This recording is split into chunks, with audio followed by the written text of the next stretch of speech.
water has all run dry. See, they are wasting.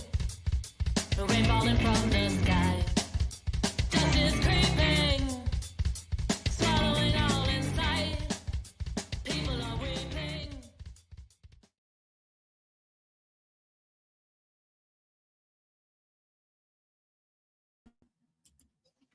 Hey, Mike, how are you? I'm swell. How you doing, Bob? I'm doing great. It is a wonderful Tuesday in America. Because I got jelly beans. That makes it even better. This is I wish I had jelly beans. a bag of cinnamon jelly beans. I can do anything. I wish I had some. That sounds great. It Hey, is Sharon. well, we're here. It's February. It's gonna be March soon, and time will move along at its proper pace. And Mike, I'm struggling here. It's the world is falling apart. Yep. There's not a moment that something terrible is not being broadcast on the news, whether it's disaster or intentional hatred and ineptitude. You name it, we're getting it. So we're going to try. You raise a good point. We all know about the horrors and all of these arbitrary and capricious firings and all of this great stuff that we, like medical research that's not happening anymore. But we overlook the fact that we assume that this stuff is malicious, and clearly it turns out to be malicious. But it's so well programmed. So there isn't a day where there's barely an hour where we don't get screwed by something fierce. And I don't know about your friends from out of this country, but my friends from out of this country, many of whom are in the comics business, keep on inundating me with like texts and emails saying, "What the hell is going on?" They know I'm not to blame. We can talk about it, but it's ugly as hell, and it's reaching everybody. Yeah, but you're swinging in the middle. Yeah, I am. For those who don't know, and I'm not going to get into it, if this podcast ever turns tremendously, honestly political, you will know that I had a bad day. And if that bad day happens, we will flip the switch. The silicon switch inside his head is overload. All right. I do want to say one thing, and it's a bit of a PSA or an announcement, and I haven't run this by the HBIC, but I'm sure she'll agree with me. So I'm doing it for about we've been doing this Pop Culture Squad thing for 8 years almost. It's been a while. Our guest tonight was one of the people that I met very shortly after we started doing this. I remember when I met her in person, but when we did that, there was a great little tool in our website where we could post directly to a bunch of our social media platforms, so our followers can know what our articles are, or we can get to them directly from the popculturesquad.com website. About 2 years ago, right around the time a crazy South African bought Twitter, that stopped working. So no longer plays well with us. Thankfully, Blue Sky has an add-in that works well with our website platform, and so we post directly to Blue Sky, we post directly to Instagram, we post directly to Facebook. Plus, if you can subscribe or be a follower, and you'll get it that way. So over the past couple of years, I have been manually posting information about posts that we have, or articles, or information, or updating about the SquadCast that was happening. And I'm no longer doing that. I won't be going to that website and posting any information anymore. So please follow us on Blue Sky or Facebook or Instagram, or you can follow me on TikTok. I'm going to try and keep our TikTok a little bit more updated. It's the official one, but I'm not going to go there anymore. So I don't blame you. You know, a couple of months ago, I asked you whether you thought I should join Blue Sky. I mean, if you're comfortable, and I'll tell you, I'm going to change my opinion, because I told you nah, but I'm going to tell you now. If you are, you can scroll it on your larger devices. Why not? There's plenty of interesting entertainment there. Twitter is not. It's only there in our industry. The people on Twitter anymore, for the most part, there's a few people who are still active there, but the majority of people are just there for promotional purposes, and we're not going to be there for that. Yeah, I've actually come to the point where I resent somebody who I like saying, "Well, get a hold of me on Twitter because I like you and I want you to stay away from evil." Yeah. And also, there's a worse form of evil. It's evil insanity. And that is what we're in the middle of now. It is not just evil. It is not just insane. It's evil insanity, which makes things interesting. Although at my age, yes, of course it's interesting. What do I care? I sympathize with those of you who are younger than me who have to put up with this longer. Yeah. Anyway, that's where we are with that. So if you're actually paying attention to this show, you'll see that we pulled the Twitter line out of the bottom scroll that comes through. I'm not gonna be spending any time there. Let's talk about some comics news that's going on before we bring our guest in, and she's going to be here soon. So, but there's some comic news roundup, some couple of things I want to talk about with you. One is some of the big news that came out of Comics Pro. Probably the most interesting or most newsy piece of news that came out of Comics Pro was this. You think so? Well, I think it's the thing that people talked about most out of it. And I don't know that it was Comics Pro related, but it happened there. There was, if you're not familiar, at a panel, Marie Javins and CB Cebulski on the same panel announcing that there will be 2 books coming later this year that are a DC Marvel mashup. One is going to be Marvel and DC, and the other one's going to be DC and Marvel, or something like that. But it's what the fans want.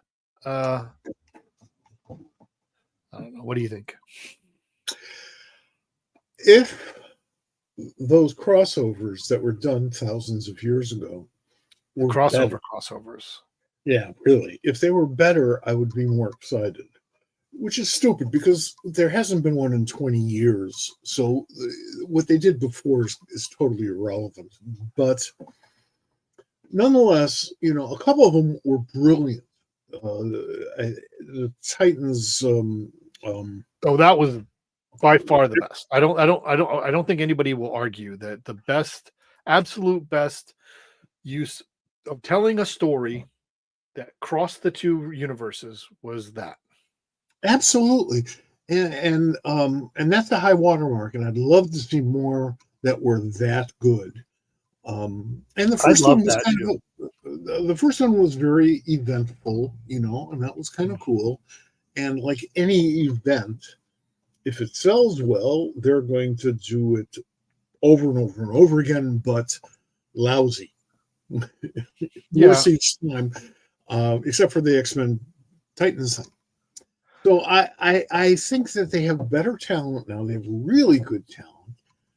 I don't know if I were in that position how I would handle it. Would I take people who write for both companies or have done a lot of writing for both, who know the characters, or like, let's say, a Marvel person who's never touched any of the DC characters and vice versa, who can bring something new and unique to the thing. Those are interesting choices. My suspicion is that they will do a multiple hands thing. Yeah, let's see how it goes. I mean, I'm sure it's going to be. I'm sure everybody wants a piece of it. So there's that. I want to. Again, that's coming much later this year. There's no date on it. There's no announcements. There's no. All we know is it's happening, and everybody get excited. This also is happening later this year and was announced this week while we were not on the air. And so they're going to start Batman at number 1 again. So there's going to be a new creative team on Batman. God bless you. And that is the way that this should have been announced. There's a new creative team on the Batman flagship series, and they're going to restart the numbering at number 1.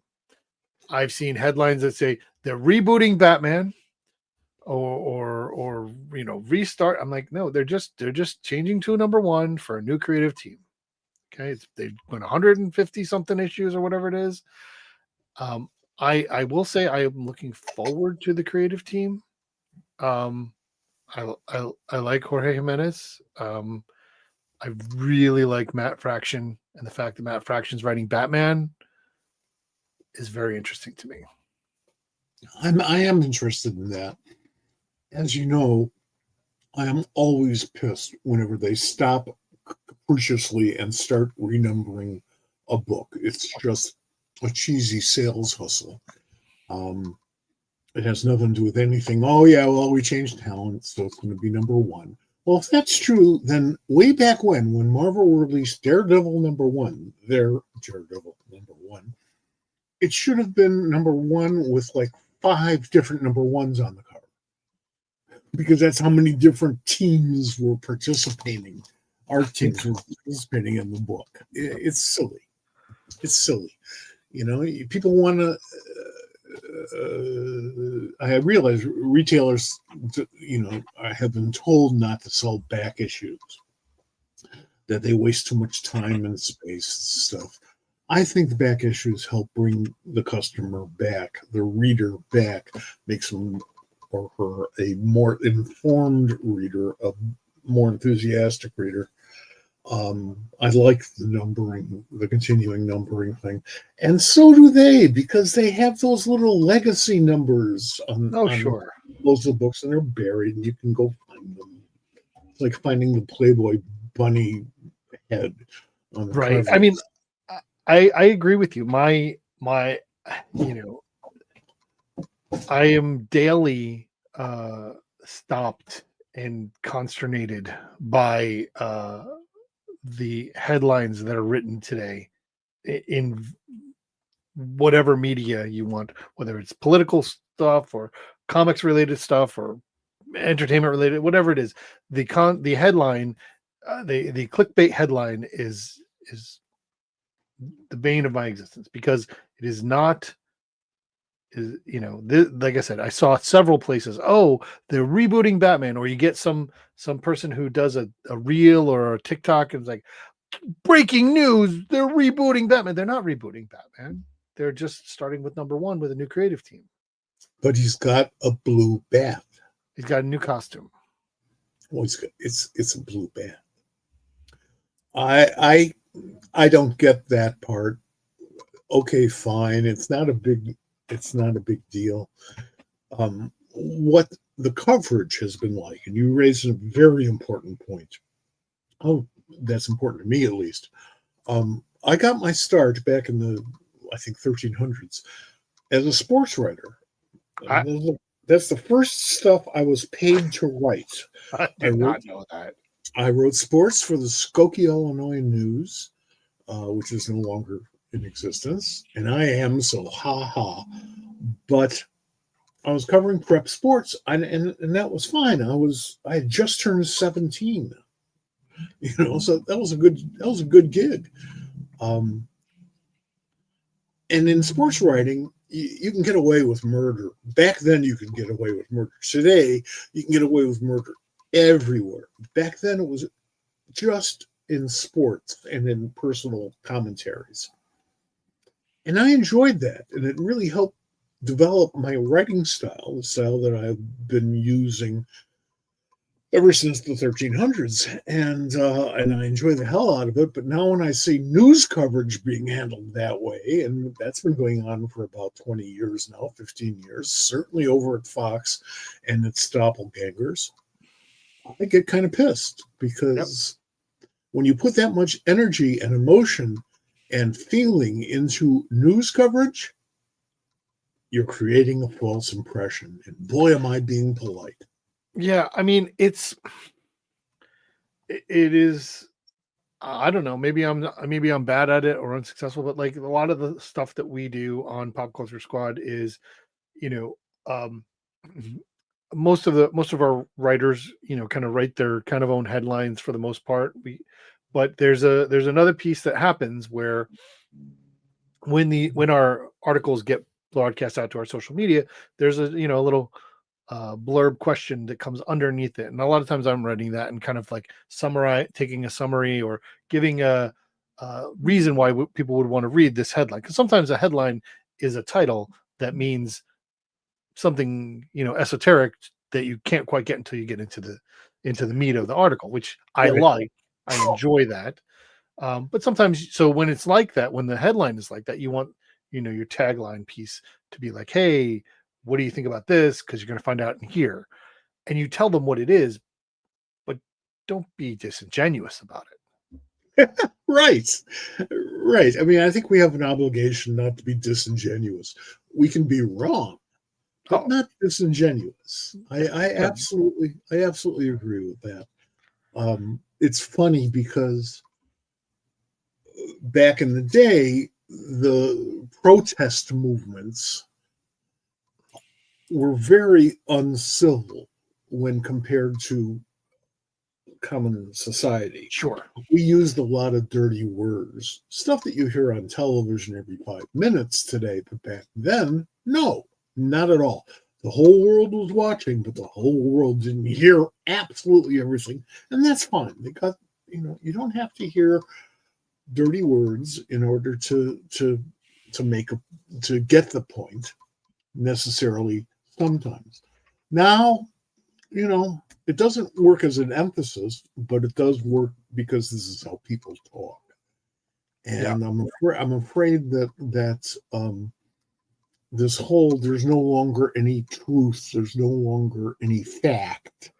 There's my facts, there's your facts. My facts are right, you're full of shit, which was a word that they use on television that they didn't back then. I don't need that. It's not a game. I mean, it doesn't have to be critical, but it's still not a game. It should be truthful. That used to be the standard. Is it correct? I mean, in the commentary part and on Pop Culture Squad, the website, that's what we do. We do commentary. Yeah. So it's, that doesn't bother me. My name is up there. I stand behind what I have to say. But it's funny that you put this whole juxtaposition thing the way you did, because the column that we ran of mine yesterday, that I wrote the day before yesterday, try to keep it timely, was not the column I planned on writing, or it even started to write. That happens a lot. But this time I wanted to bitch about how Superman's emblem changes now with every character. And the emblem is supposed to stand for something, and now I just don't really quite understand it, and most of them are really ugly, and the only one that really works is the George Reeves thing. And I was going to bitch a lot about that. And then I was going to end it with the blue bat. Well, there you go. With that cover, I was going to end it. But I thought that right before I started to really get into it, I thought that was a pretty weak thing for me to write. I mean, to work it all out and stuff. Okay, so he's got different S's, great, big red S. I can make that joke. And the political stuff, just sort of overwhelmed me as as it was as overwhelmed. as it does. Well, yeah. In my case, it happens uh, all the time, every 5 or 6 seconds. But nonetheless, when I heard that Elon Musk was making GI robots for combat, I thought, that's too good. I gotta go after that one. Yeah. Yeah. So check out Pop Culture Squad. Check out yesterday's column. You can find that there. We have new number ones that came out today. We're not gonna. It's kind of a slight week in new number one, so we're not gonna get into that. I do want to get to Has one it thing been real the quick. last 2 or 3 weeks? It's been a week. This is that time of year. January, and February are kind of they're not huge months. March things will start really picking up.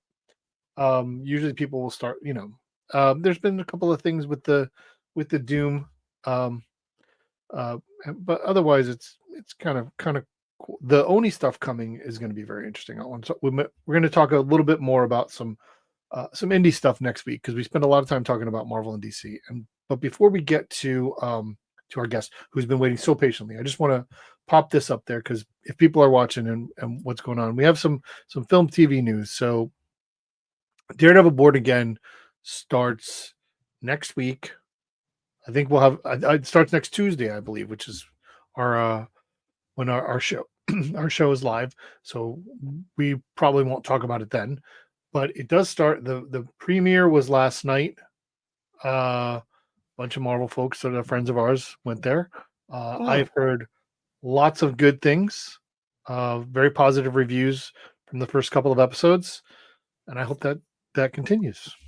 I have only heard positive things about this, and I have to admit that once I saw their approach and I saw who they hired to be in front of the cameras, I was very, very enthusiastic. I loved that Daredevil series, and it seems like instead of pushing it out and watering it down for Disney, they actually went in the opposite direction. Yeah, I've heard now I hear there's going to be a Punisher TV movie or I've something. heard I saw something. I have not dug into it, but I did see that there was news about Punisher's future that came out of last night. So we'll get into that at another time too. But I just wanted to touch base on that. Wanted to pop that out there. And now it is past time that we bring in our guest. Absolutely. She's a friend of mine, and I cherish that friendship. And she is a brilliant storyteller, fantastic artist in every way. And I'm very, very excited to have her on. We're going to talk about her new project that is being crowdfunded right now. That's doing very well. We're going to talk about that. We're talking about her career. But before anything, let's bring in Adriana Melo.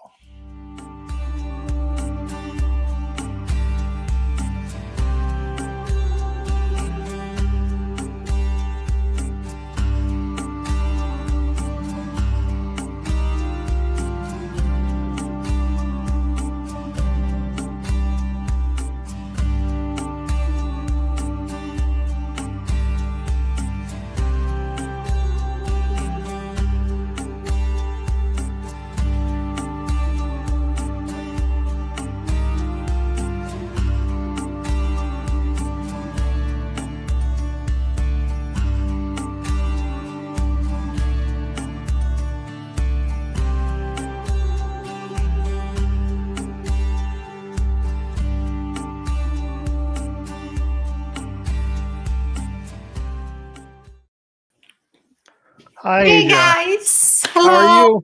How are you? Hi. Doing great. Wow. I gotta say that was the most exciting time I've ever watched anybody watch their intro because I knew you knew it was coming. I know you watched the show, and I know that you not everybody has watched and sees that the intro that comes at them, and they're like, oh, you were just watching you watch it in the green room as you were there, knowing you were sitting. How was that? That Are you was, okay?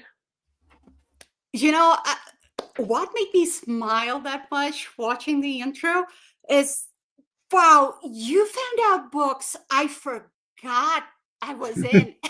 Well, I will the, say, the early ones, yeah, Dream Angel, some of my earlier it works. was Wow. it was funny because the Iron Man book, right, was your first. I think it was your first, definitely your first Marvel book, kind of your first American work. Um, Yeah. and what was funny about that is that, if I don't know if you remember, but last summer when we were at Terrificon, I had found Mhm. that book in a bargain bin that Yeah, you yeah, yeah. yeah, and I we had so it was funny to, like, when I go back and found that was you've been doing this for quite some time. You must have been like 2 when you started. Yeah, around that. Kind of like that. Yeah. The burden of precociousness. Oh, So wow.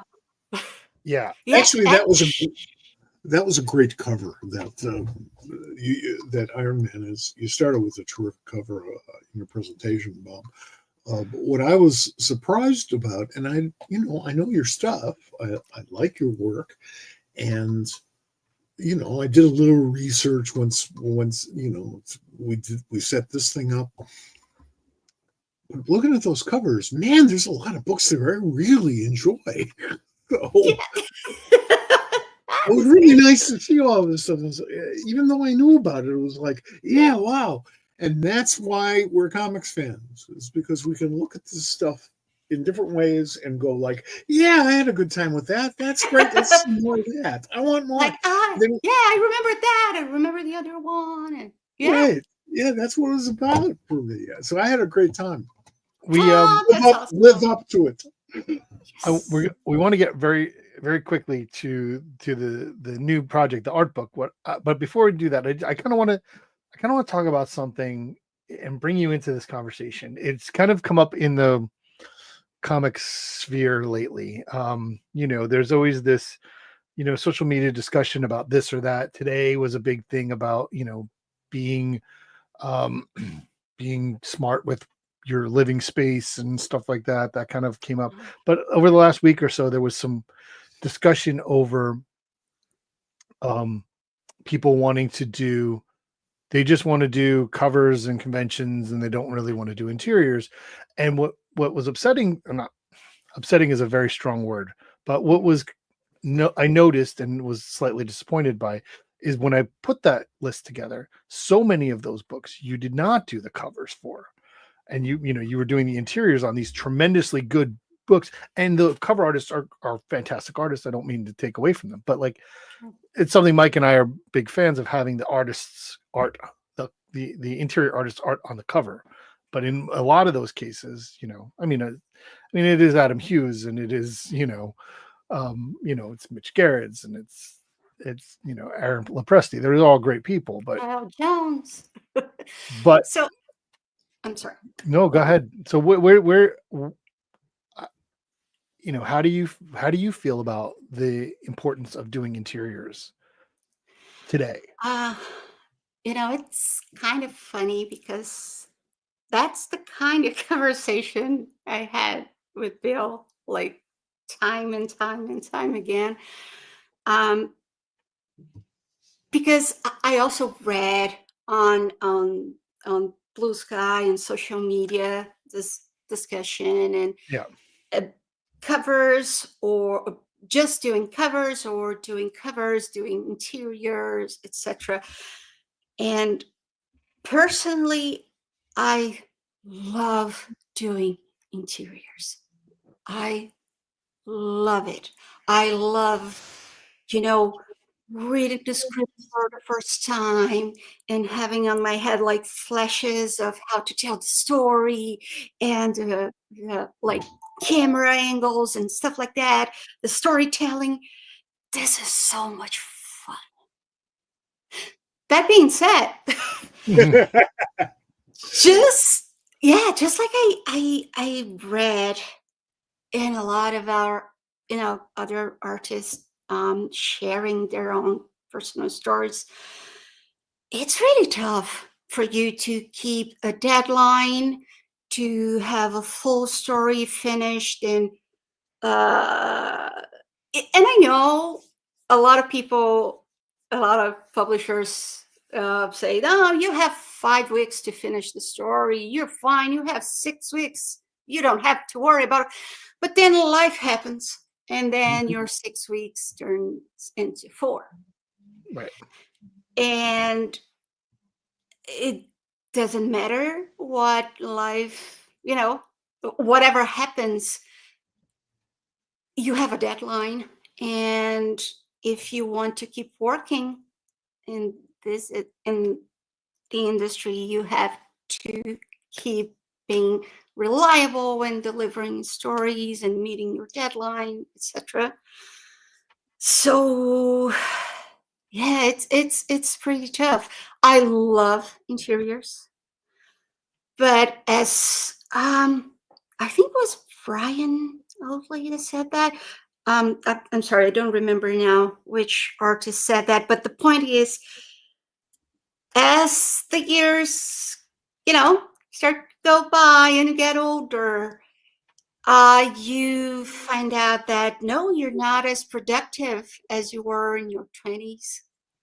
When you were 20 something, and I did that a lot. A lot of my friends from Brazil also used to do that. Like, yeah, we're gonna brew that much fresh coffee, and I'm gonna work the entire night. Right. And then you did that until 6 in the morning, and then stop, sleep like for a couple of hours, and then you wake up and back to work. I can't do that anymore. I don't have the stamina. I don't have, because after a while, it affects your health. Sure. Oh yeah. And not just your body, your mental health. You're always tired. You're always worried. You feel like you're not being able to deliver as much as you want in terms of artistry because you are super tired all the time. So, yeah, I've been having the same conversation with my Yeah. husband for the past couple of years. I- Maybe I should start doing just covers, because then I would have a proper night of sleep. I would have like a normal life. I'm sorry about your sleep, but you're Oh, such a yeah. good storyteller that Oh, that's great. that would disappoint me. That would disappoint me a lot. Oh, And as Bob had said, we talk about this a lot. When I was a kid, I felt betrayed when I would pick up a comic book off the racks. We had drugstores then, and the wonderful cover artist, who was usually Joe Kubert, big fan of Joe's, didn't do the interiors. It's like, give me my dime back. I was like really pissed. The problem is, and you don't notice this until you start, getting out of your smaller years, is that once you fall behind, and you will, life happens, as you pointed out. Once you fall behind, it takes twice as much energy to catch up. And then shortly after that, it takes 3 times as much energy and 4 times as much energy. And if you're falling further back, the wear and tear on your body and on your brain is enormous. So I get where you're coming from. The book publishing world, they put up all this advance money, and then the writer has like a year or 2 years or 3 years to do it, and that's kind of cool, except for the 9 out of 10 writers don't even make that. And being in the comics business all my life, and being in broadcasting, where the show starts with you or without you, yeah. I can't handle that. I just can't handle that. I mean, Yes. I'll agree with Mike that I love your storytelling. In so many ways. But you recently, you recently had a run on Power Girl, which was fantastic, and it was tough. Is that what you're saying? I mean, like, it just, even in that situation where it's not something like, there was a time when you were, you were going from project to project to project without a break, right? I know that. Yeah. I noticed that over the past few years, you're able to, or you have been have a break between your interior stuff that goes through. Is that do you find that having that break is a little bit better for you going forward? Let me see. Do I For do your I for your for answer your that mental and physical health, honestly? for your mental and physical health. Uh it's mm, There's a part, I ah, asked this because I know that there's inside of you. I You're like, yeah, know. I'm going to take the next gig. I'm going to take the next thing. I'm just going to do it. Yeah, because in your brain, you're like, okay, I need to finish this so I can pay that, and then I do the other thing, and then so uh yeah, I would love to keep working in another project, Right. even if I'm tired because of this. In my head, I'm like, okay, doing comics is awesome, but you never know the future. You never know what will happen to the publishers. And so I'm always pro of, if you have the opportunity and a new gig gets to you and it's a good one, you say yes. And then you deal with everything later with more coffee. But uh but yeah, especially in the past year, especially I have to say, working on Power Girl made me realize that,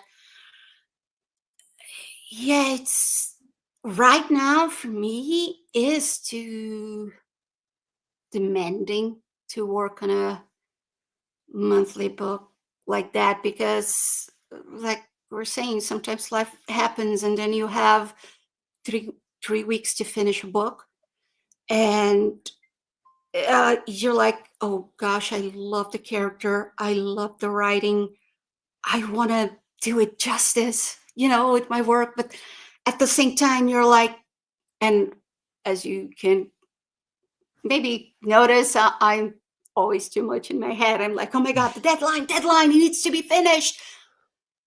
And yeah, working on Power Girl was kind of like that. And mm, by the end of my run, I was like, okay, I need to sleep. I need to I need to I- go see the family and show I'm still alive. Oh yeah, yeah. yeah. There's this. Again, And it was fantastic. oh, I thank don't, you. you totally nailed it. But I remember those times late last year where you were you know stressed for it, and I get that. Let's talk about something different, not Mhm. interiors, but yet interiors. We're So, gonna Uh-huh. not talk about stress. no, listen, I am not getting away from that today. But but anyway, you have a new project going on, and I don't know if this is the first time you're crowdfunding something. I think it is. Yeah. It's the Um, first time ever. I was so afraid. well, I so love the reaction you just had on camera to that. Uh-huh. So the crowdfunding thing. You yeah. just said, yes, what did I do? So the Art of Adriana Melo is available right now. If you go to zoop.gg, and I'll put it in the comments so you'll be able to see it there, for the link to the actual site. But it's on the front page of Zoop. You can grab it from there. It's currently ongoing. There's still 23 days left in your initial plan, but you guys you've met your goal. You've gone beyond that. You've already passed, I think, your first stretch goal.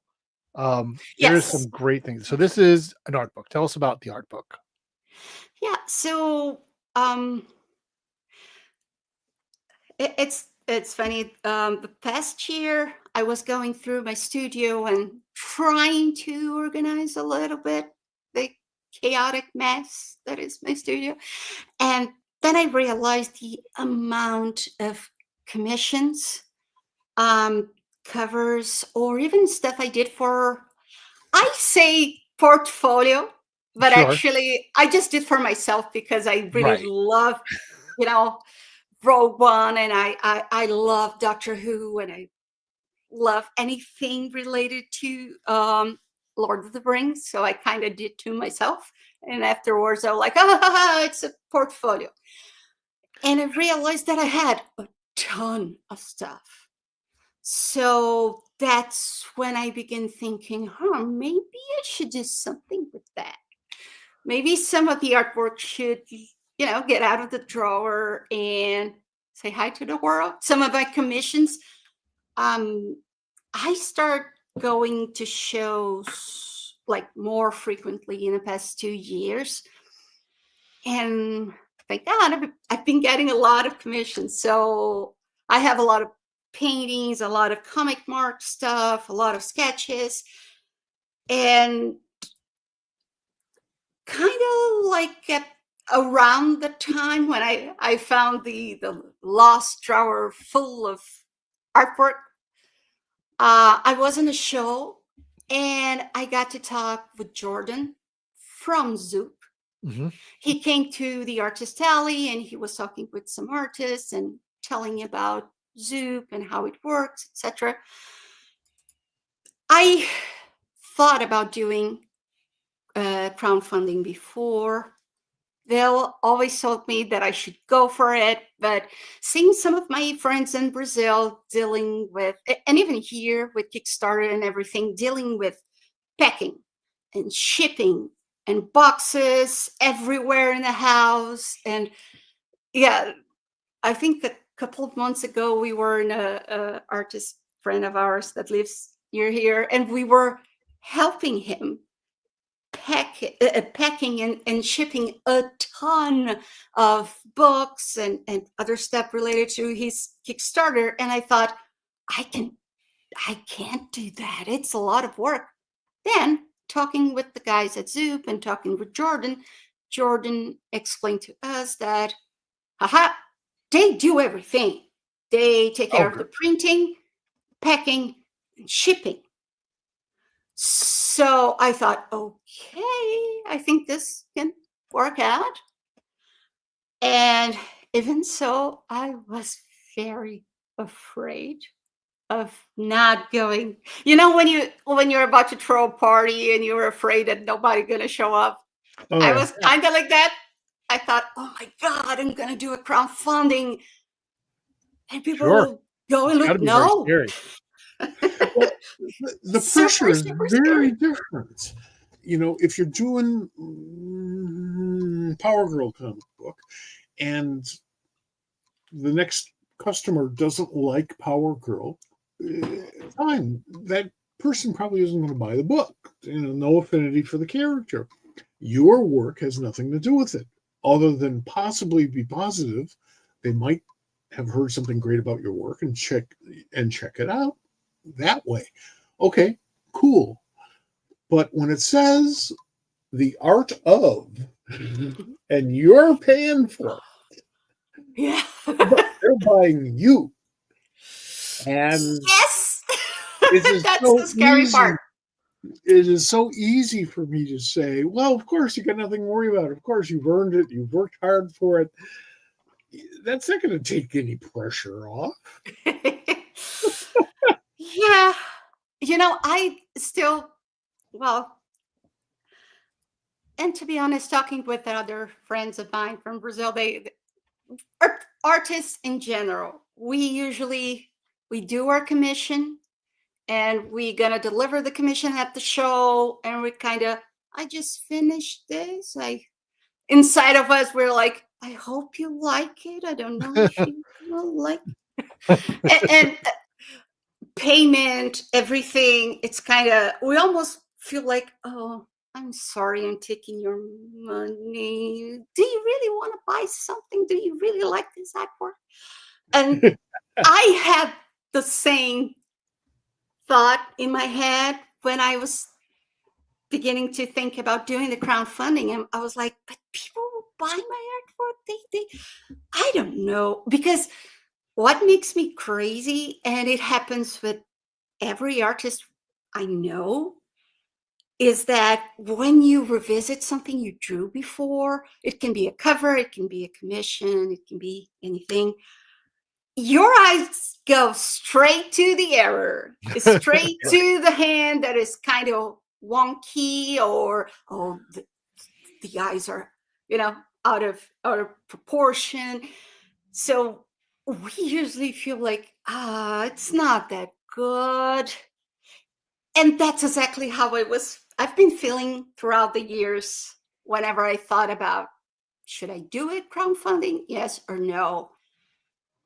And what changed was meeting Jordan, learning how Zoop works. And yeah, I have to say that hubby here helped me a ton, going, it's going to work. We can do it. You have a lot of artwork.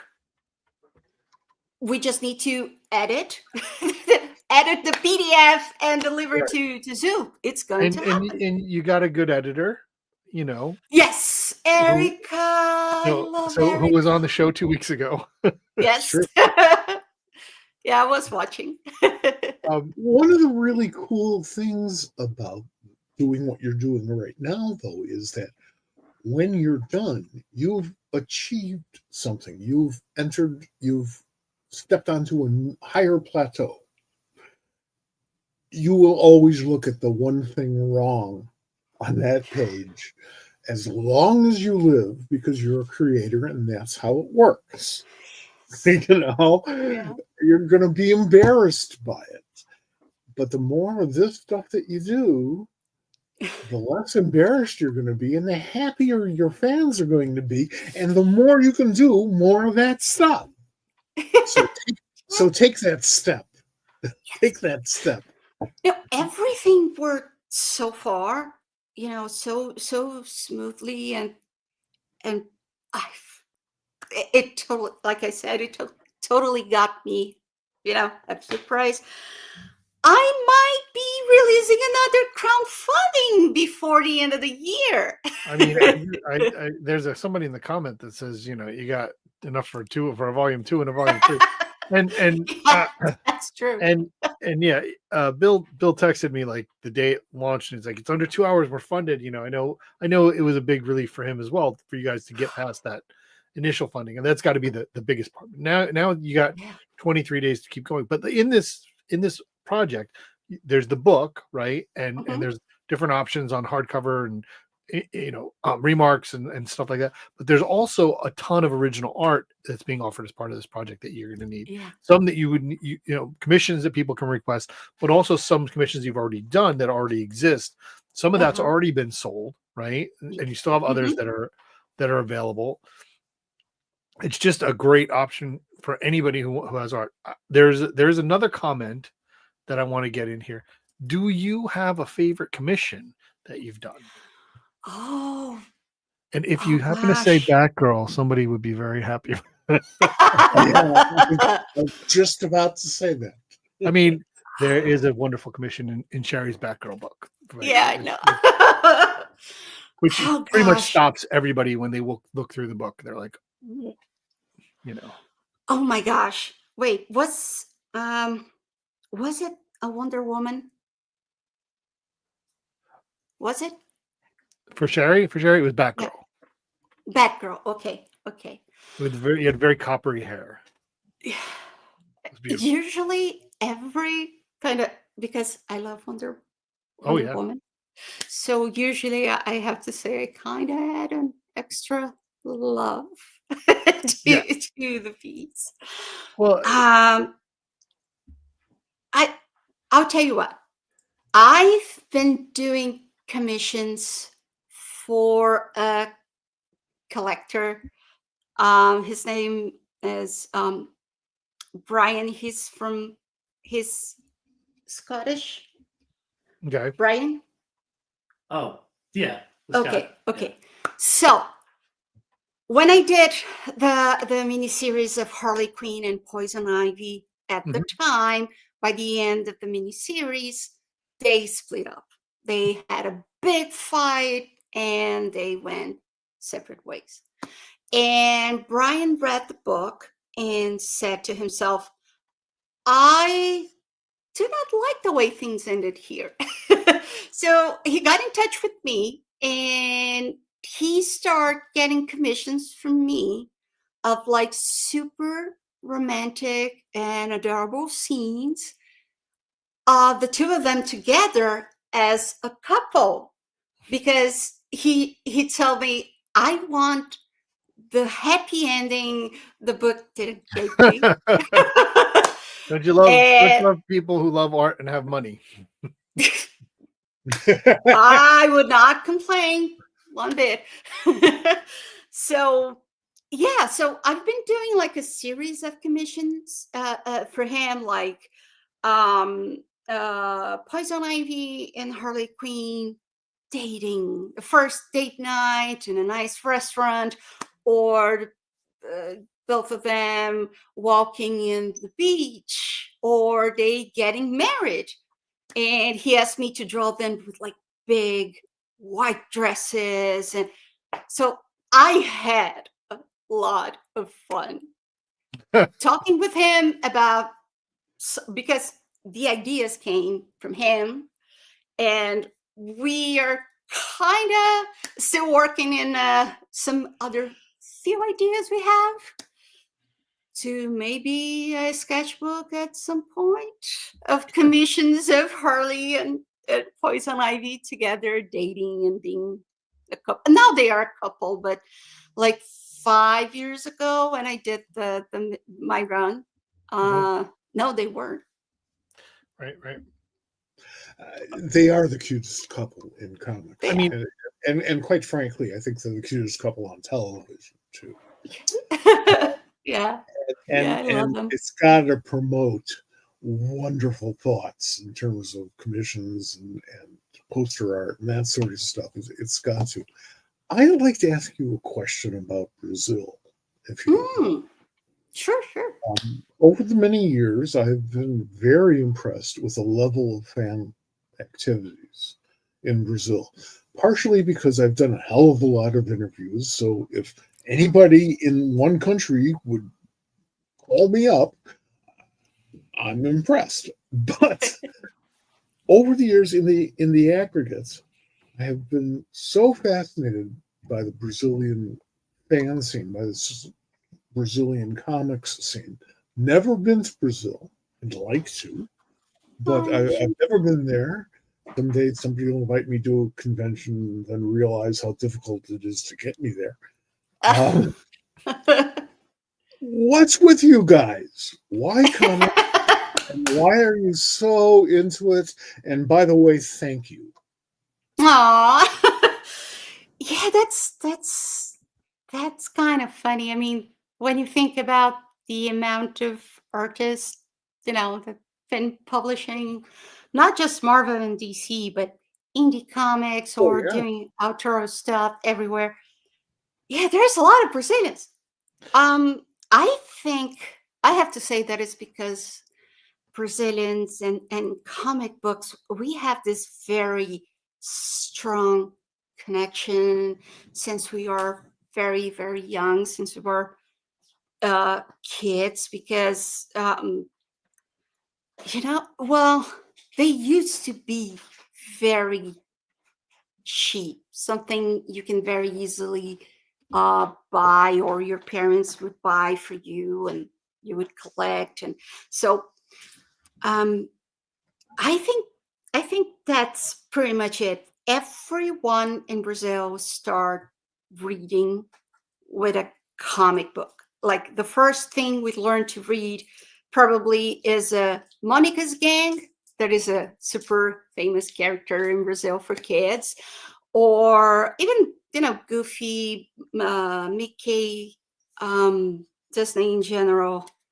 I grew up reading a ton of comic books, both from Monica's Gang, that is from Mauricio de Souza, a Brazilian artist, and Disney. And every friend I have that also works with comics, we have a very similar story. And in my case, I grew up in the 80s. So in the 80s in Brazil, the message of there are comic books for girls and there are comic books for boys was very strong. So when you grow up listening to the same message over and over and over, that message turns in your head your truth. So I grew up listening that superheroes were for boys. So all my friends that also work with comic books nowadays, they, aside Monica's and Disney, they also grew up reading Batman, Superman, all superheroes and X-Men, etc. I didn't.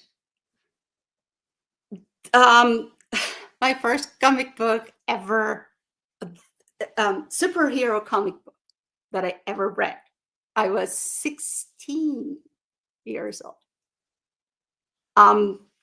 So I think that in general, comic books are so important in Brazilians' life in terms of it's used to be easy to get, like cheap, and everyone had a cousin that had like the full collection of this character, the other character, and you would exchange or lend entire collections to read. So was something accessible for kids in Brazil. And if you love to draw and if you love comics and if you love to tell a story and you grew up reading that kind of comic book, that kind of story, I think that when you get in your teens and as you get older, you start thinking, okay, that's what I want to do when I grow up. Because this is something that affected you. This is something that moved you growing up. I knew since I was like in my 6-7 years, when I was 7 years old, I had clear as day in my head. That's what I want to do when I grow up. I want to become a comic book artist. That's awesome. At first, I was like, oh, okay, I want to draw for kids and like Disney. I want to draw Mickey all day long. And then, yes. No, just saying that when I read The Death of Superman, it was my first comic book ever. A boy comic book. Right. I was like, oh my God, this is so fun. Why did I wait 16 years to read superheroes? It's awesome. There's adventure, there's romance, and it's so much fun. And of course, there's horror. There's so many different genres. So yeah, that's why I think comics in general are so important in Brazil. And also the market in Brazil for indie comics is big. We have wonderful artists here in Brazil that we have something kind of like a Kickstarter. In Brazil, we call it Catarse. It's also a crowdfunding.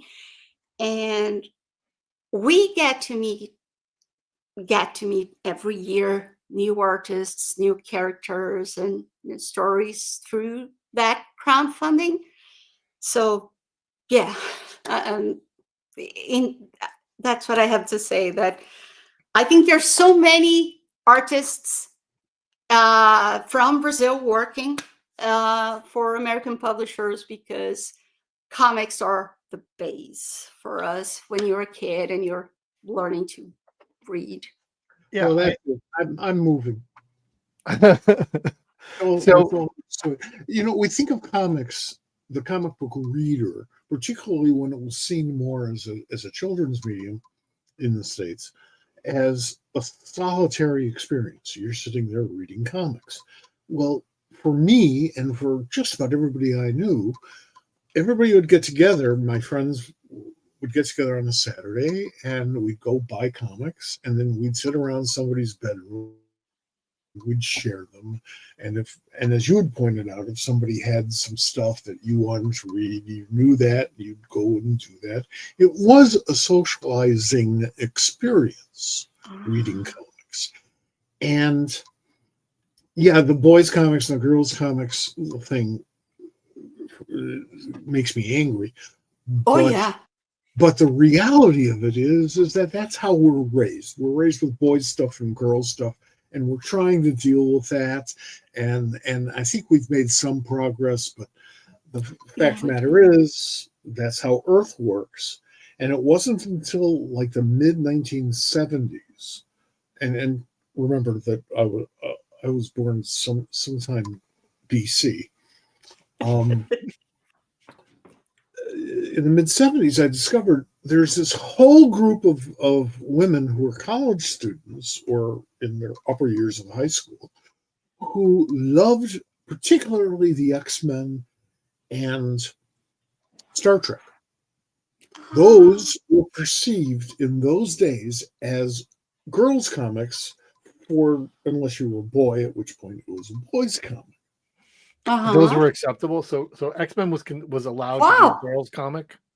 Yeah, it was really weird. It was an organic thing. It grew organically. Nobody tried to hustle after that. When I was working at DC in the 70s, I tried to open up DC to girls, and I got an enormous amount of resistance from everybody but our publisher, who was a girl, actually, Jeanette Kahn. But our advertising representative was livid. He hated me because I believed that there were all these women out there who enjoy comics. We should try to double the size of our audience, right? If it's only boys, then we got all these girls out there. And wouldn't it be great if we could actually make money and maybe stay in business and raise rates a little bit if we catered to a larger audience? There you go. I was like speaking, like Zatanna in that. They didn't get me. Not at all. One of the things I kind of wanted to talk about, and Mike stole my thunder here by bringing up Brazil, because I definitely wanted to talk about that.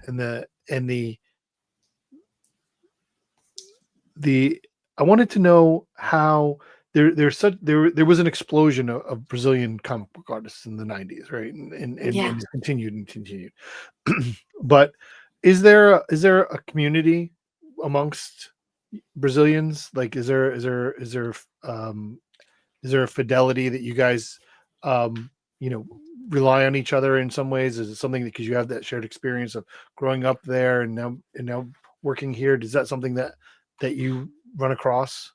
Oh yeah, everyone knows everyone, and it's kind of like always the same. It's like been the same people. In the donut shop, like we're all in this one donut shop, but you guys, you sit at a table and you all know what you're going to order or something like that. Yeah, and kind of like that. So CCXP, that biggest Comic-Con we have in Brazil, is bigger than San Diego, and it's bigger than New York. How does that work? Hopefully in a really big building. Yes, in a huge venue. Last year we had, I wanted to go, but I couldn't for a number of reasons. But last year they had 300,000 people and 5 days of show. Yes. And CCXP, it's been a thing in Brazil for at least, it's been there for 10 years. So it's like now, and people that are not in Sao Paulo, where the venue is, sometimes they live all the way up north in Brazil or south, I know people that save the entire year so they can be there for the 5 days of the show and enjoy the panels and talk about comics and live, all about comics and media and Artist Alley, etc., for those 5 days. So, yeah, the community of comic, I would say it's everyone knows everyone. And in terms of comics and people that have been publishing for Marvel, DC, or abroad, we see each other all the time in conventions.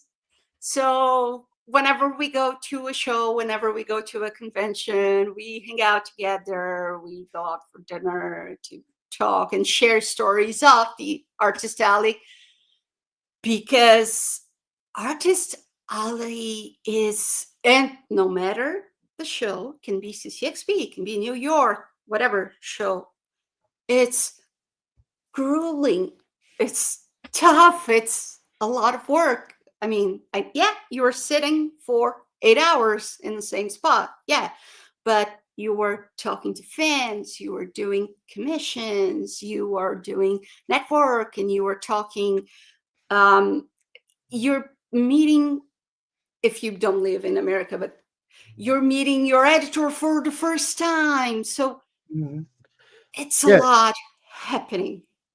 For a job that's very solitary, from 98% of it, to be thrust into an environment where you're nonstop for 8 to 10 hours, right? It's got to be tough.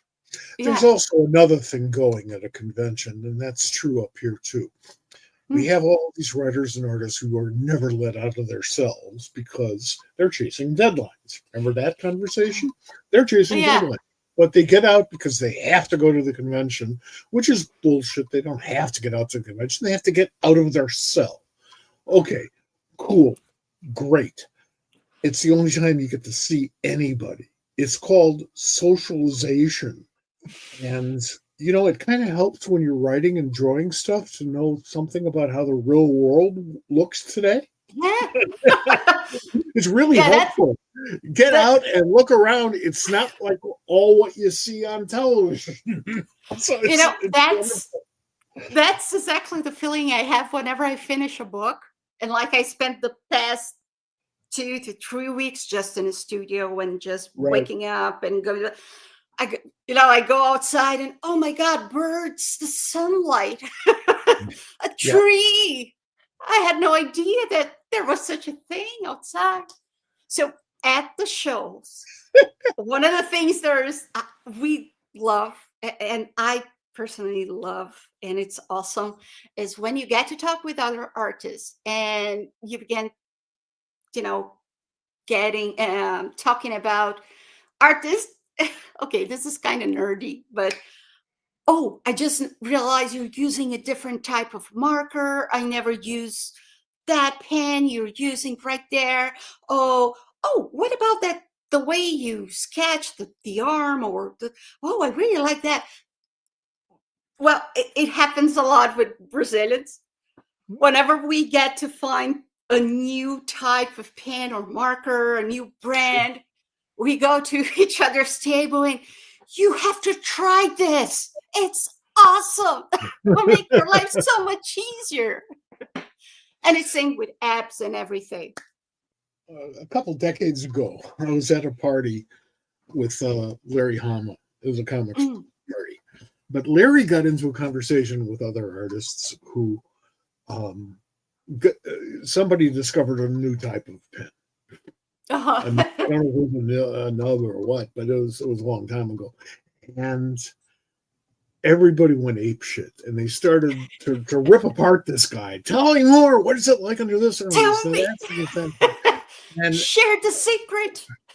Now, Larry is a wonderful writer and a wonderful artist and a wonderful creator and an even more interesting human being on so many levels. But don't cross him when it comes to pens and brushes. Oh, really? So I was having this fabulous time watching all these people in an industry in which I have labored for, even by then, for decades, essentially speaking another language and getting into fights about it. Yes, Bill. Bill just made a wonderful comment. He said, "What hasn't Larry Hama done?" Well, he hasn't run for president. Larry, please do so. Yes. It's funny. You were mentioning earlier about your run on Harley Quinn and Poison Ivy, and I look at that work every single day because it's on the wall across from me right now. I bought a page from Mark of that, and so I'm cool. looking right now at Harley and Poison Ivy that you drew. One of the things that I wanted to talk to you about, and we've kind of had this conversation earlier, and I want to share with our listeners. One of the first conversations you and I had was, and it was at that Diversity Con in New York, that one day show, and you were there, and we were talking, and you had just finished Plastic Man. Plastic Man was just you were finished with it, but it was still finishing coming up. And I told you how much I enjoyed it, and I did, and it was wonderful. And I said, well, what's coming next? And you couldn't tell me at the time, but you teased me with it's another team book and it's women related and whatever. And then when I got announced, and I'm like, oh, it's Female Furies. And I don't want to I don't like to do this, but it is some of your best work. It is absolutely, and I don't mean that to limit your work. I'm saying it is phenomenal work. I agree with that. It is, and I up the ante because you're following in Jack Kirby's footsteps. of course. And if that can't be an unnerving experience, then you've got nerves of steel. Oh gosh, yeah. When I got the email and I got to talk with Cecil Castellucci and the editors at the time, and I learned I would be in this project, I was like, oh my god. Yeah. Well, there are panels from that book that are seared in my brain. I can remember them, very, very, and how much I love them. Wait, hang on 1 second. I gotta insert this. Go ahead. I almost had a Big Berta tattoo. What? No, one of my friends, who's really big in the rockabilly scene, which I love, is one of the top tattoo artists in Manhattan. Wow. From England, big comics fan, and he wanted to do one for me. And I said, well, Big Bird is my favorite character. One of my favorite characters, but she's big enough, she better be my favorite. And he started, sketching and stuff and finding the right reference and all of this so he can really do a wonderful job. And I decided against it at the last minute, not because of the tattoo thing, but because I wanted it on my shoulder. And I tend to grow, even now, an enormous amount of hair in unlikely places. And I just couldn't see myself shaving Barda every day. Oh, yeah. Too weird. Sorry I had to interrupt, but that's a strange story. Oh, but I totally understand. Like every day, you're like, okay. Yeah, it's not. I shave Nightwing very often the same way. So you understand. Works good. Part of the reason why I brought up that book is I want to talk about the type of story that excites you, because I know how excited you were working on that book. What is it that gets your creative juices flowing in terms of, is there a genre that you prefer now that you are not a little girl anymore wanting to draw the girl comics? Is there something that makes you more excited than others? I'm in general, I have to say I'm very basic. Okay. I love drawing people fighting. I love drawing, action shots and action scenes and draw like big faces and people looking at the sunset and thinking about emotions and what I'm going to convey in their Not so expression. basic. That's not. No, because some people think it's kind of boring, and I love doing that. But I also have to say that also Furious is one of the things that I'm really proud of been working on, because that was a mini series where, yeah, there was action, there was the other stuff I mentioned that I like to draw, but I felt like I was telling a bigger story Mhm. than just the regular action hero A kicking villain B, in a fight of some Yeah. sort. I felt that it, uh, what if Me Too movement happened in Sure. I episode. think I think Jack would have been proud of that. Oh, That's what I think. thank you. I think he would have enjoyed it. And Uh, yeah, I I agree. I don't know if you knew Jack. I did But not. no, I mean I met him more than a few times, and wow. that doesn't mean I can psych him out. But Right. I think he would have loved it. And Jack wasn't crazy about other people doing his characters, Oh, but he was fine with it in certain brilliant cases, and that's why I think he would have loved yours. oh, oh, Mike, thank you very much. It meant a lot because the story made sense for me in various different levels, and uh as much as, like, you Mike, you're talking about how angry you get with the books for boys, books for Oh yeah, girls. sure. Yeah. So I grew up and I started doing comics, and throughout the years, with everything that happened in my career, in my life, I felt sometimes that was sadly the minority of people that thought that, because one of the things I listened the most when I was beginning comics, especially here in Brazil, I only went, my first time visiting America was, I don't know, 10 years ago. I Most of my career, I was working from Brazil. The thing I heard the most was guys looking at my artwork in conventions or when they shows in Brazil. And, oh, you don't draw like a girl. You draw like a guy. And I was like, okay, what do you mean by that? Oh, because your pages, there's a lot of impact and a lot of shadows, and there's a lot of action happening. And girls usually they draw Barbies and light and cutesy things. I do like cutesy things, but personally, I also love action and adventure.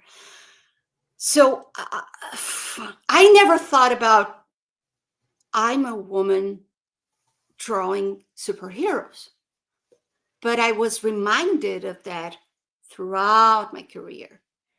Sure. You Yeah, I'm know, sure you were. I'm sure it does. I'm sure that hasn't stopped.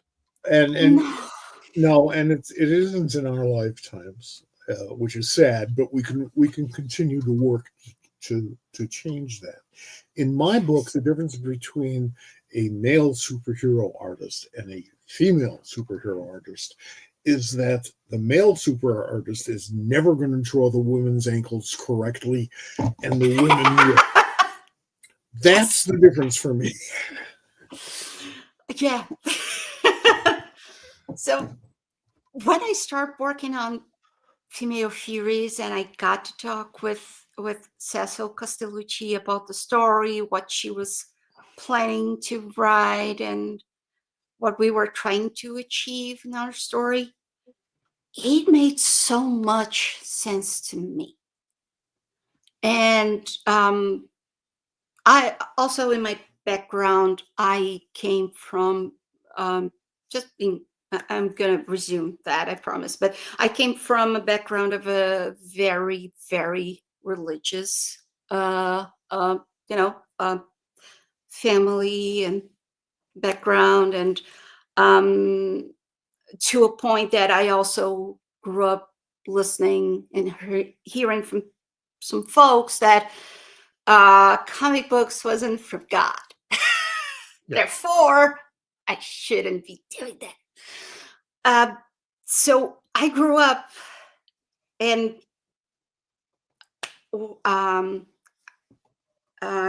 very early on in my life, I got married for the first time, and then I for a few years I used to listen that I'm a woman, I should have kids and take care of the house and not work, and I shouldn't be doing comics.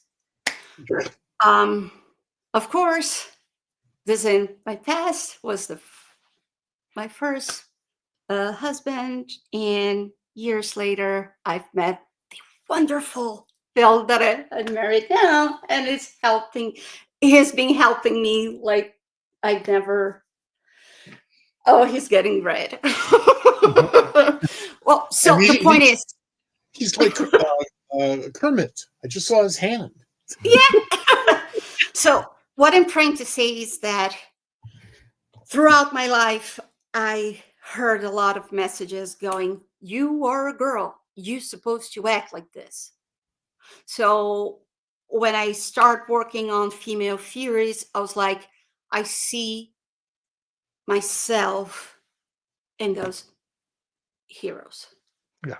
And some of the things they were dealing with and some of the things they heard, was like, wow, that hit very close. That's awesome. Yeah, and I got to talk with other women, both in Brazil or in America, that got to read the book, and they feel the same way. That's fantastic. That's what I love to hear.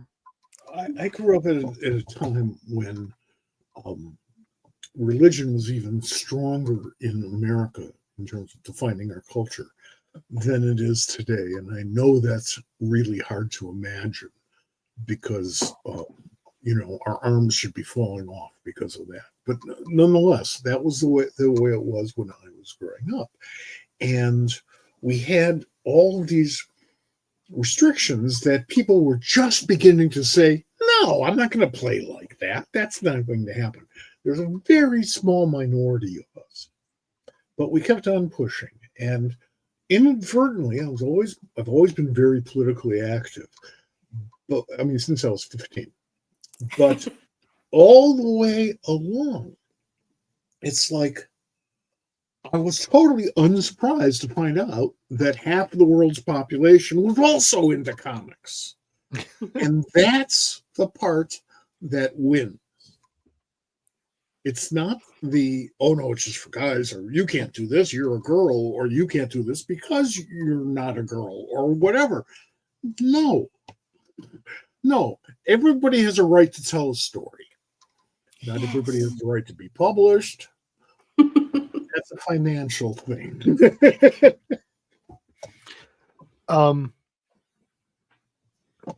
People who've hung around this long, we're going to get nerdy because I want to know how you work. You you're a traditional artist, right? You still use paper? Do you use paper, or are you doing interiors digitally? So yeah, covers I do traditionally, and interiors I've been doing everything because I also do inking. Hmm. So I've been doing digitally just because of, How do yeah, you I now? I put the know. blame on deadlines. Well, that's fine. That's fine. But you started when you started doing this, and I mean, I have a traditional page that Mark Morales inked because you were doing pencils and somebody else was inking it. Mhm. Now you're inking yourself digitally. How was that transition for you? Was it hard? It in the beginning it was, um, because there are two things. First, you need to know or have the vision of what your page ink would look like.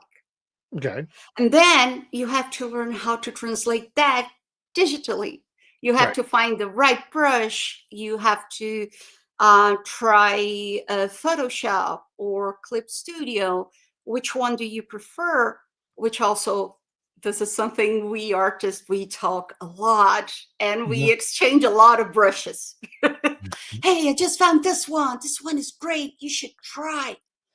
Um, and I, like I'm friends with Joe Prado. Mhm. That is a great inker. So I love his work so much. I for me in the beginning it was very tough to think about me doing inkings. I don't know how to do that. This is so cool. I don't know how to get it. And then I start practicing in commissions that I used to do in shows until I get more confident of what I was doing. Until I have a vision to like, okay, I want this scenario, or I want this page to look like this in my head. Then I know what to do. If it is traditionally or digitally, I have a vision, and that's what I try to follow when I'm doing. But yeah, in the beginning, it took me a long time. I Yeah. remember Joe telling me, Tree, come on, you should do it. You know how to do it. You're a penciler. You just need to practice. And I'm like, nah, I don't know. It's too difficult. It's too hard. And then after a while, I start practicing and I was like, oh, okay, I like that. That's fun. But it took me a Everything, while. everything new is hard particularly in the creative fields until you feel like you've done it right. Yeah. At that point, you know you haven't, and you still have a long way to go, but you know you're going to get there. Yeah. That's the cool part. And also, something I think is that a good artist or inker, whatever, you are always learning. So there's always something new for you to try or to practice, to learn, to evolve, to get better. So we have to keep studying. No matter what, you have to keep practicing. So, because, and, and sometimes it happens with some artists, you kind of see it throughout the years.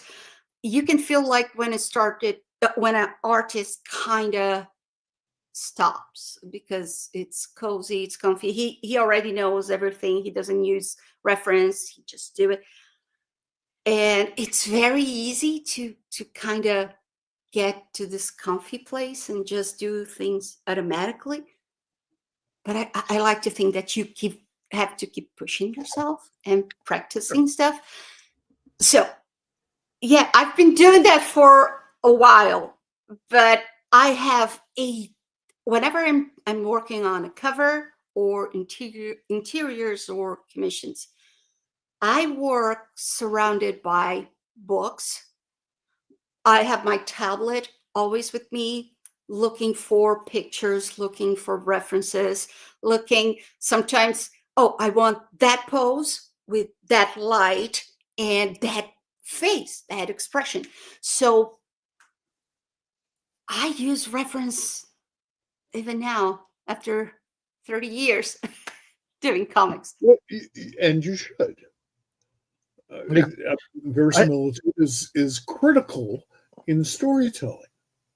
So Mhm. of course you should use reference. There's nothing sad about that or negative about that. The problem comes in this way to me. Part of my quiver of clever things to say to wannabes whose work I'm seeing at a convention has always been, if they're any good, it's like, hey, you're real good. And then they get up to the point where they could actually get work. And I said, wow, you're really good and you can get work probably today. But if so, you're going to start chasing deadlines and your growth is going to slow down dramatically, maybe even stop. So make sure you're not going to be 100%. Make sure you're doing the best work you possibly can at this stage so that you'll have some momentum and you can continue to evolve. 9 out of 10 cartoonists, wannabes, didn't take me up on that because they worked so hard for so long. I get that. But those that do, those that have followed that, became and got into the business even 6 months later at a higher level because they were more proficient and they weren't chasing deadlines. And they were also forewarned. It's like, well, okay, but 6 months ago I said you're going to have to start chasing deadlines now, and they remember. Yeah. Sure. And Uh, I think that we all can recognize those, there's a time in certain artists' lives where they get comfortable. I think that was a great way to put it. um I wanted to come back to that because I think you hit it well, and I want to, I think we're, kind of round back to where we were talking about earlier, where, as you get older, as as life, becomes more of a burden on our bodies, you noticing that it's tougher to do the interiors that you could have done when you were in your 20s. yeah. And but I want to say that even though you may find it more challenging, you are still delivering a tremendous quality of work that no one will say that you're getting comfortable. Yeah. Thank you. Um, And if you ever feel that way, stop. I I need to I need to work a little bit more on that a part of my brain, because I'm always like, uh there's a saying that I think it's perfect about comics, about artists in general, and this is the part I give me a hard time than anything else, a harder time than anything else. That is, an artist never finishes a page. He Right. just quit the Right. page. Right. And Absolutely. yeah, and I'm working on the face, and I think maybe if I add more hair, and then there's a light coming from behind, and then I could draw maybe a cat in a background, and I keep adding and stuff, and then like, hey, that my the deadline comes hovering here, and I saying, hey, stop. Just let it go. Um, Let me tell you a sad story about that. oh, Yeah, I know. I'm warning everybody. This is a downer. Mort Meskin was this brilliant comics artist in the 50s and 60s, 40s, 50s. mhm. Really, truly brilliant. And unfortunately, after a lifetime of chasing deadlines, he just sort of snapped in certain ways. And he couldn't finish a page. He would Oh, just keep on re-rendering the page. So some friends of his got him a a seat in DC's production department back in the 50s. And they would look over him. And when he was done with the page, when they knew he was done with the page, which was hours, if not days, before he thought he was done with the page, they would take it from him. Oh, this is great. Thank you. Here's another board, Oh, And I'm really sorry that it came to that. I'm sorry for anybody who goes through that type of experience, and we all do eventually. But he was masterful. He was one of the absolute greats. And the fact that he had his friends there, those donut shop folk there surrounding him and said, okay, let's do another one. and another one. And another. And it kept him alive. It kept him fed. It kept him employed and doing really good work. Wow. So, it's a lesson to remember. It's a lesson to remember. And sometime the work is done, the page is perfect. Is it just you doubting yourself Yes. and comparing your work with someone else and thinking, no, I need to, I need to drop this better. I need to get better, or, and there's no such a thing. There will always something to work on a page, on a cover. Sure. So just let it go. In the pre-digital days, you can tell if you're going too far when you're using so much whiteout that it looks like you're working on a 3D comic. Oh my gosh. Yeah. Yeah. There was go ahead. No, just saying that I can imagine that, because I kind of been there. You keep adding white on white on white, and Yeah. it's this thick, and Yeah. you have to draw. And on the original art market, that stuff peels off. It flakes off. Yeah.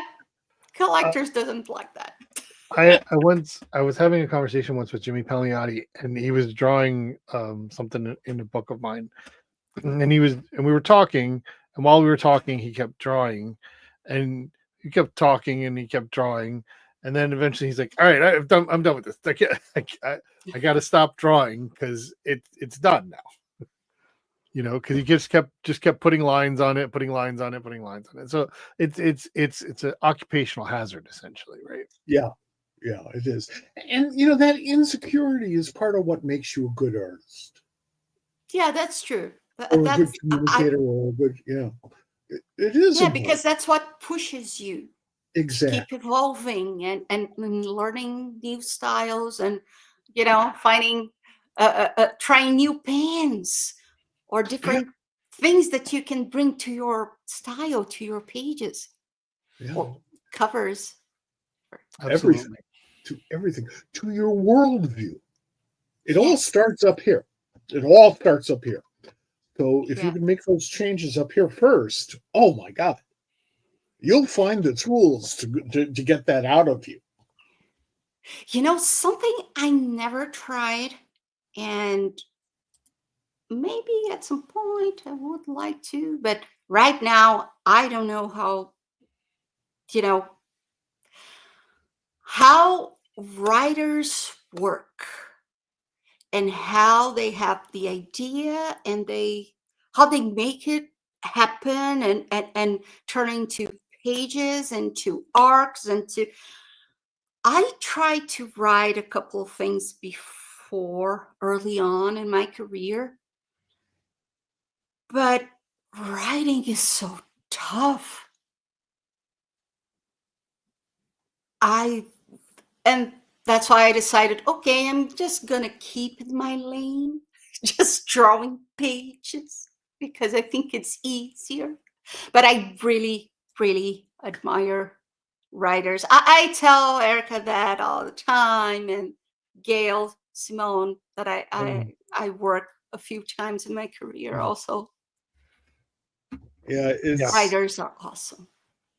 Yeah, you've actually slummed out your career with these people, haven't you? It's like, oh, look, Yeah, Gail, right? Oh, yeah. All right. I saw recently a conversation. It happened a while ago, but George R. R. Martin was talking to Stephen King, and Mm. he's like, "How do you do this? How do you just keep?" George R. R. Martin was saying, like, "How do you keep writing? How do you write so much?" And How do Stephen you King's make it answer was, How do you finish a book? yeah, well, his answer was, "I write 6 pages a day. I come down Whoa. every day and I write 6 pages. If I get those 6 pages, then I'm done for the day."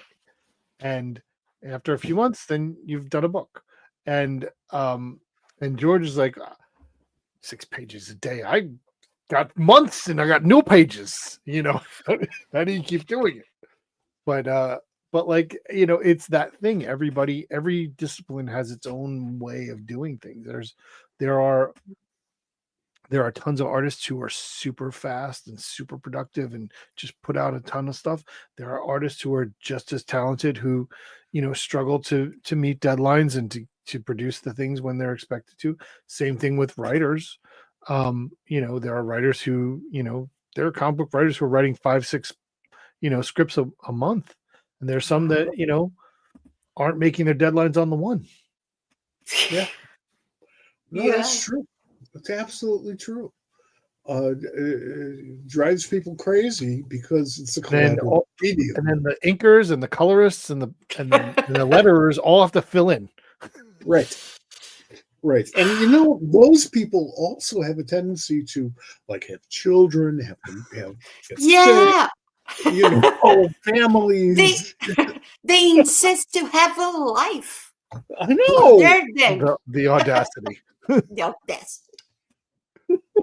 I Yeah. want to before we have to let you go, I want to come back and remind people that if you go to to zoop.gg/C/Adriana Melo, you will find this fantastic book that is currently kickstarting. It's currently funded. There are stretch goals that you've already meet. There's another one. I want to get to the bottom because I know there's another stretch goal coming. There's some really good ones. Extra pages, I think, are the stretch goals, right? So the next stretch goal is 4 more pages. There's another one for another 4 pages. There's plenty of time for everybody to get in. Make sure you tell your friends. Yes. So they can get a copy of this book. It's fantastic. I Tell your just enemies. realized. Yeah, Yes, enemies too. everyone. I have a few. There's a piece that I drew like a couple of years ago that I absolutely love because I like Harley Quinn acting cute, kind of Amanda Conner approach to Harley. That's the Harley I like. So I did a painting of her like, smiling to the camera and showing the tip of her tongue, and was super adorable. And I remember after the campaign was live and things were happening, I was going through the PDF and I went, Bill, I just realized we didn't add the Harley Quinn piece I wanted. And then we started to find more pieces. So it was like, okay, let's see how things go. Maybe we can use that on a volume 2 or 3. This book, the first like PDF, the first time that I sit down and I said, I want this artwork and that and the other. The first file had 200 pages. That's awesome. Then we start, no, we have to cut this down until we got to 75. All right. So I can tell folks there's a lot of artworking that's supposed to be in there and it's not. So if we hit the other goals, they'll get in the book. The phrase "kill your darlings" applies to artists as well. Yes. Yes. So I kind of want to end this. There's a quote here on the page that says, See, I've thought it over, and I think Adriana Melo might be a wizard of some kind. I mean, she can make anything come to life with her pencil, from slapstick comedy to heartbreaking, beautiful romance to Aw. gut-busting action. No matter what I give her, it's going to come back better than I could have hoped. I adore her, and you should too, Gail Simone. So, Okay, Simone. Oh my God, I love her. we all do. It's the red hair thing. Yeah. Yes. Yes. Um, so I just want to thank you for being here. Aw. This was such a great conversation. It exceeded our expectations. You were such a lovely person to talk to, as Aw, always. thank We you. always enjoy spending time with you.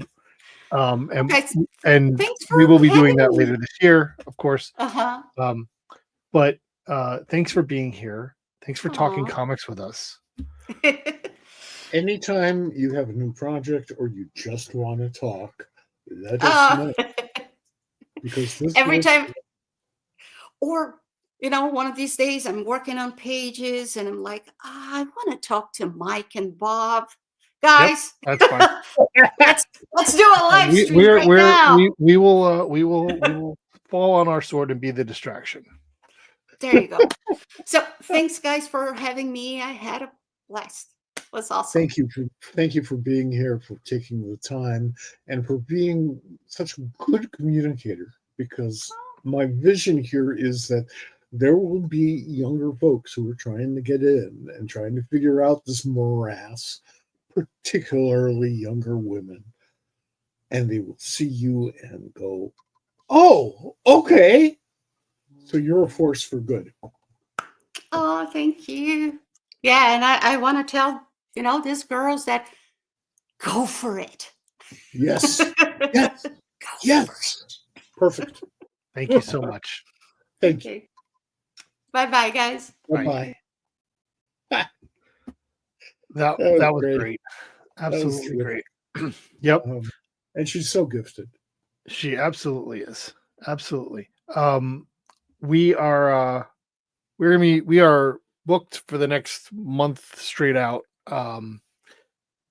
We're gonna be back next week, folks. And this is a big one. So if you're stuck around, next week, John Ostrander is gonna be here for real.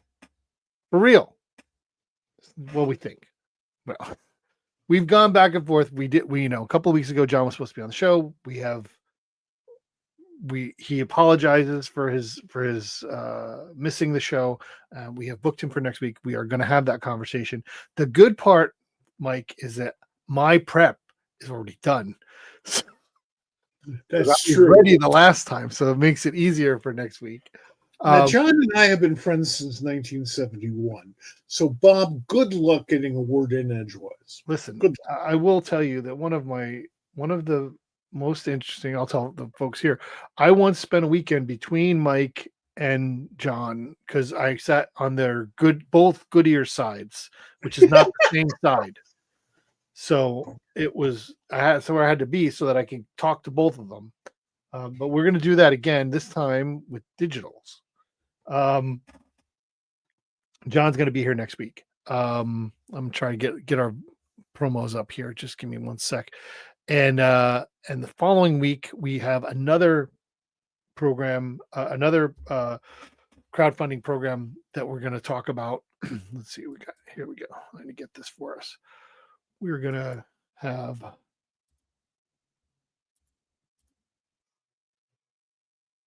so we got John. We got John coming this week.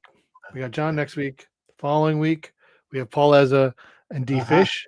They on March 11th, their Kickstarter will be going live. So they're going to come on our show that night, first day again for Paul. D's going to be there as well. This is a book I've already read, seen. We'll talk about that later. That's going to be fun. The following week, we have Michael Oving coming on. That's an incredible picture. Well, it's old, first of all. Okay, it is a great picture. So much. But it's an image. It's from Image, right? So it's an old picture. He doesn't have any good promo, current stuff. He's my age, so we don't look that good anymore. It was a good. It was a younger days picture. The week after that, I don't have the promo up yet, but Aaron Cooter is going to be on, artist who's currently doing a lot of work for Marvel. That's going to be a lot of fun. We have some other things we're going to sprinkle in. We may get a Thursday in there this coming month. So stay tuned. Make sure you follow us on all of our our socials. Make sure you subscribe to wherever it is you're watching this so that you get notified when we go live. And we're looking forward to having you. I think we should make the announcement that you and I have committed to Ithacon once again. We are going to be at Ithacon, which is the first weekend in April. First weekend in April. One of those mixing ins, we may be able to get Ed Cato on and talk about Ithacon. Oh yeah. So I think we're going to try it Thursday, sometime coming up. So stay tuned. We're going to get that. We're going to talk about what's going on. We should get some of his students up on that show. Well, maybe that might be an interesting idea. Because it's a remarkable event, and the way that Ed puts his work together is astonishing and wonderful, and we need to expose that. I'll take you up on that. We'll set that up. And thanks. Now you all are seeing our planning process and how the behind the scene of how the sausage gets made at Pop Culture Squad Live. Thanks for being here, folks. Sausage. I understand. I know it's time for Mike to eat. Thanks, folks, for dropping by. We appreciate it. Hope you had a great time. I know I did. I did too. So thanks, everybody. We'll see you next week. We'll see you later. All right. Take it easy.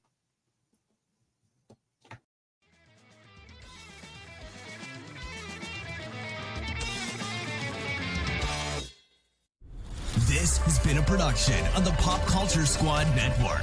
PopCultureSquad.com. How do you nerd?